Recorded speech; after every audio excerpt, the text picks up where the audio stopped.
mbaniriza ku Jonathan exclusive nze Chris K ni sports preva kutugenda okubanga tutambula ebintu bingi tulina okubanga tunyumya naddala ensonga z'ebyemizannyo nyingi abaana byemizannyo muyinza okubanga mbadde mu kisuwa kino naye kano ke kaseera okubanga tukola kye twandiise ng'ekigula luggi osobola okubanga tongobera nze Chris K as usual a boy from Ranome the proud village amannya mangi gosobola okubanga ogenda kumpita n'ekisingira ddala obukulu alina ensonga esinza okubanga ate ndeeta olwaleero naddala kubigenda mu maaso mu nsonga z'ebyemizannyo mu sayidi y'emisinde waliwo ebitatambudde bulungi nnyo obukeredde olunaku olwero nga tulina amawuli agatali malungi munnayuganda ayitibwa CHEPTEGEI abasinga gwe bakazaako erya Becky actually bwabadde asinga okubanga yita nga omanyi ebintu by'abaana abawala Rebecca omusanga nga Becky Cynthia n'omusanga naye alina engeri gyeyitamuuko mu ngeri kakati bambi nako akaana ak'obuwala kadde kasinga kweyita Becky ng'osobola okubanga omwogerako CHEPTEGEI erinnya eryo ndooza liwangaala nnyo bajosha CHEPTEGEI n'abalala bonna nga busobola okubanga oboogerako mu ggwanga erya Uganda abaana abo beerandiza bokka ebiseera ebisinga naddala muzannyo gw'emisinde ate ojja kwesanga nti wabeesinga nnyo mu ggwanga erya Kenya gye basinga okubanga bawangaalira lwa nsonga nti Kenya erina atmosphere ennungi naddala mu ngeri y'okuba nti ate mu kutendekebwa okwo okwabwe okw'enjawulo by the way ojja kwesanga nga n'abaana abali mu ggwanga lya Kenya ate nabagabanako amannya ge gamu nga ge tukozesa wano mu ggwanga erya Uganda ku nsonga ez'emisinde naye bugenza okukya omwana oyo alina emyaka 33 egy'obukulu gy'abadde aweza mwego omwana w'obuwala gye buvuddeko yayambako abadde omu ku baddusi abakiikiridde eggwanga erya Uganda mu mizannyo egy'emisinde ebyaje empaka eza Olympics ezakakomekerezebwa waliri mu ggwanga erya Bufalansa era marathon gye yasembyeyo okubanga adduka yakwata ekifo kyali kya 40 kyekifo kyasobola okubanga amaliramu marathon eziba embiro ziba mita 1000 zibasobola okubanga badduka kilometers 1000 eba yakwetooloola ebisegundi ebbanga eriwerawerako mwalimu ne bannayuganda ndooza babiri mwalimu Stella Kyesanga ne Kiranga ati baalimu naye boomu yamalira ndooza mu kifo kya 16 n'omulala n'amalira mu kifo eky'omunaana kakati oyo bwe twogerako Becky bambi yamalira mu kifo kyali kya 44 kyannaku nnyo wali ebifaananyi byafuluma juzi ku airport nga bakomawo yali omu ku basinga okubanga baanirizibwa waliwo omwami omu nali mulaba nga mwahag naye Katonda ebiseera bisinga tukubeeka kituyita okufa kizibu okubanga omanya diri kugenda okubanga kubeerawo omwana oyo kigamba nti agenda okugenda mu mpaka ezo ez'emisinde oba mu Olympics yalina obuzibu wakati we n'omwami we mu ggwanga erya Kenya ayitibwa Nixon Ndiyema oyo ava mu ggwanga lya Kenya kati ate ono ava mu ggwanga erya Uganda CHEPTEGEI nga bwe tumugambye Rebecca CHEPTEGEI kakati CHEPTEGEI ono omukyala Rebecca agenda okufumbirwa Ndiyema oyo ng'olwedde alinayo abaana babiri agenda mu maka ga Ndiyemi ng'alinayo abaana babiri lwasobola okutandika obufumbo obwo kati ali n'azaalayo omwana omulala omu nekitegeeza ne bawera abaana 3 waliwo obutakkaanya obwatuukawo wakati wa famire zombi nga tumanyi nti ebiseera ebisinga omwami n'omukyala basobola okufuna obutakkaanya naye ekisinga obukulu musobodde mutya okubanga ate bumusootinga kyekyo ekibeerawo ne mu ggwanga lino erya Uganda abantu bangi gwosanga nga yafunye obutakkaanya n'agenda n'ejjambiya n'atemako omukyala w'omutwe n'agenda n'emigo n'agenda n'afumula nazaala n'ebintu ebirala bingi naye ng'oludde tukimanyi nti obukyala bubaddewo okuva dda kakati omwana agenda okugenda mu Olympics ng'olwedde baafuna dde obutakkaanya nebbayo era waliwo n'abantu abakulu abaali babayita basobole okubanga batabaganya in fact bamuwalirizaako n'omugamba nti bwe kiba kyetaagisa togenda misinde sigala tusooke tusootinge ensonga zino kijja kitya akabanga akaaliwo Ndiyemi agenda okubanga awassa CHEPTEGEI ono gwe twogerako Rebecca omugenzi essaawa eno nga talina akasente yali talina bulungi kati Rebecca afuna akasente nga tukimanyi nti bagenda okwetaba mu Olympics nga zino n'emizannyo emirala gyonna waliwo ebitera okubanga biwangulwa era mutera okubeera ku kitwanise ka prize money n'okubanga banoonya akasente kati akasente ako bwe kajja omwana agula akataka arawundi biseera kitundu ekimu waliwo n'ekisaawe kiwaddukira emisinde arawundi awo batrainingira agula akataka azimbako ennyumba mu kuzimbako ennyumba nga yakamala okubanga agizimba naye nga kigamba nti omulenzi yayongera okubanga atamuwa idea ey'okubanga agira kuba omwana yavanga mu Uganda then n'agenda eri okutraininga kati bwe bamaliriza okugula akataka ako rangozi zijjawo omusajja oba yayendako ebbali oba omukyala yafunako omugundi y'okuba nti munaawe manya abakyala bafuna akasente bakyuka then ne bafuna obutakkaanya obwabaawula kati mu kubaawula awo omwami ng'agamba nti nedda risk ku byobugagga bino bye tulina nsobola okuba nga mbaako ne kapati ke nsobola okufunako tosobola kumala gala nkyawa okwateko ogenda ofuna omusajja omulanga bwetu bwe tubadde ng'ate tubadde tuli babiri nga tutoba. So ekimu ku ekyo kyekyasinga okuba nga kireetawo okwo obuzibu kitwandiise obutabanguko mu maka go ekikibatera n'okuba nga ate baawukana mukyala n'agasijja kukusobola mukyala n'asigala mu maka ge. Kakati oluvannyuma ebyo byonna nga bibadde bimaze okubeerawo bino babayise okuba nga babatabaganya mu ngeri emu oba endala gye buvuddeko ndowooza lwanaku lwakubiri omwami oyo yasaba omukyala agenda amusinkane ng'akozesa omukisa gw'okuba nti waliwo abali bagamba okuba nga batabagana mu mbeera z'okuba nti basobola okuddingana oba olusi n'okukyalinga ebyobugagga byabwe. Then obuzibu bwatuuka mukulu ye kyeyakola yajja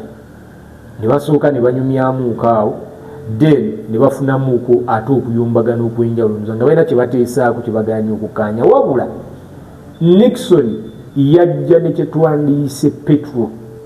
amafuta ng'agayina mu kadomola nga mweteefuteefu okuba nga agayira omukyalo era mu bbanga ttono nnyo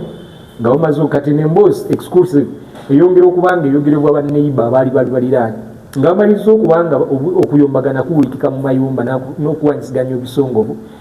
Nixon yakwata amafuta n'agayiira Rebecca yenna ebitundu bye eby'omubiri naye kennyini ne gamusammukira ye nga yendiyemu. Era ekyaddirira Nixon kwe kwata akabireeti n'asaza n'ayokya Rebecca n'amuteekera omuliro. Ennyumba of course nayo yalina okuba nga egwata era ekyawalizibwa omuliro okuba nga gukwata abantu bombi. Rebecca CHEPTEGEI omuliro gumukwata then Nixon ne gumukwata. Wabula ekisinga okubeera ekizibu nti ate omuliro gwayokya nnyo omukyala gwe bayita Rebecca CHEPTEGEI nti agenda okutuukibwa okutwalibwa mu Referral Hospital yali eri awo okumpi nga almost ndowooza ebitundu 9 actually kibitundu 95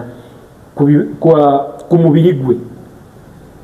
bikoseddwa ekisinza okuba nga kimuviirako okufa ye ng'omwana w'obuwala. Nixon naye gwamukwata era mu kiseera kye kimu babatwala mu ddwaliro lyerimu eryasooka ery'okumpimpi awo naye ate Friday ne batwalibwa mu Moi Referral Hospital eddwaliro erisingira ddala okubeera eddene batuukiddwa okuba nga olunaku olwaliro olugenzi okukya nga bambyasizza omukka ogw'enkomerero omwana oyo omuwala. Kibi nnyo okusaidi ya muzannyo gw'emisinde then kibi nnyo ne kusaidi y'omwana ne kuba famire kuba Joseph CHEPTEGEI ye taata w'omwana omuwala agambye ayogedde ebigambo n'agamba nti sina kye nsobola kwogera kisingako wabula okwagaliza Becky ekyumula eky'emirembe then mu kiseera kyekimu n'amateeka gaveeyo gasobola okukola. Wetwogerera Nixon Ndieme ye gwe twogerako ku mwami Kasubeza ate naye ali mu ddwaliro apuukya n'ebiwundu era naye taasula obutaasiibewo yali ku mumwa. Abaffe kino kyekisobola okuba nga kigenda kuddiriza n'okuba nga kigenda kuleeta obuzibu obusinga okubeerawo nti si yasoose. Benjamin Kiplagat mu ggwanga lyerimu erya Kenya naye yafuna obuzibu bwebumu naye ng'ava mu ggwanga lya Uganda yafumitibwa ebiso era abantu abatamanyiddwa naye nga waliwo ekigambo mbu oba oli awo bannayuganda bamwe bava e Kampala ne bagenda eri bakozi nnyo bawalirizibwa oluusi n'okusikiriza abawala beeri okusobola okulaba nga babettanira mu ngeri kyokuba nti basobola okubajjako akasente ako okusobola okuba nga bayingiza ku nsimbi. Kakati abavubuka abamu bagamba nti kimu ku ekyo ekisinga okuba nga kibakosa nti bano bwe bagenda babatwalira bakyala baabwe okusinziira ku mbeera eyo eriwo. Ekyokubiri era eggwanga ng'erya Uganda n'abaddusi bonna kigenda kuba kibalekawa naddala bawangalira mu ggwanga erya Kenya kuba si yasoose waliwo n'omwana omuwala era munnakenya gye buvuddeko naye yafa mu ngeri yeefaananyizibwako watu nga muli mulanguza boyfriend simanya biki n'ebintu ebirala. So nze ndowooza essaawa eno ekisingira ddala okubeerawo Uganda Athletics yongayo Federation eddukanya omuzannyo guno gw'emisinde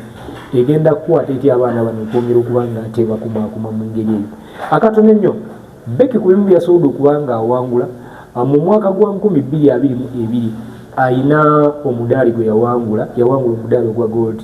mu ggwanga lya Thailand mu mpaka baali bazita mountain trail asobola okuba nga awangula marathon eyo era marathon eyo yamuviirako okuba nga afuna ensimbi zaali nyingi nnyo. So nze ndowooza nti ekimu ku kibadde kimufudde n'okuba nti mugagga ayinamu ku nsimbi okwambukako waggulu n'oguleetaka n'okuzimba ennyumba ebyo bisinza okuba nga bimuviirako obuzibu n'ebbaawe n'okutuuka okuba nga avudde mulamu bw'ensi eno kibadde kuba nti abadde mukozi ng'asobola okwebeezaawo n'okutandika obulamu. kino kigenda kubeera ekyokuyiga eri abaana baffe ab'obuwala ate the same time n'abaana ab'obulenzi nti always obulamu buno bulina olunaku olwaleero enkya buyinza okuba nga tebuliwo. Ekyokubiri, mu mukwano mulina okubeeramu okwawukana kubanga kuva dde abantu nga baawukana mu mbeera eza bulijjo, naye bw'obanga obadde oyawukanye ne munno ogenda kusobola kukikuuma otya? Kwanga tuba tuli mu kwogerera bino, Becky avudde mu bulamu obwensi ku myaka 33 gy'alina, kyokka ate mu kiseera kyekimu ne Nixon Ndiema kalunsambula okukola ebintu bino naye ali mu ddwaliro apookya. Abaana abasatu abali awo ki ekigenda okuba nga kiddira? Maama avuddewo ate nga ne taata alina omukisa ebitundu ndoza nga 65 ku buli 100, naye okuba nga tagenda kusigaza bulamu. So yembeera eyekedde mu ggwanga erya Uganda, mawulire mabi,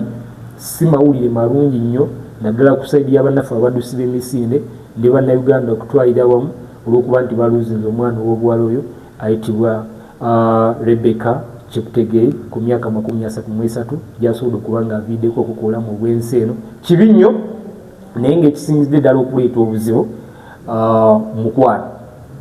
mukwano gwe gusinza okuleeta obuzibu era gwe guvuddeko obutabanguko then n'obutayagala kukola ku saidi ey'abaami ng'oluusi olowooza ne mu ggwanga erya Uganda bwekiri. Abasajja abasinga oba abavubuka abasinga badeetinga abakyala abasingako obukulu nga kyebasinga okwetaaga kwe kuyingiza ensimbi kubanga alina tageti z'asobodde okuba nga agize. Bwe zigaana okutambula obulungi bingi byasobola okutuuka. So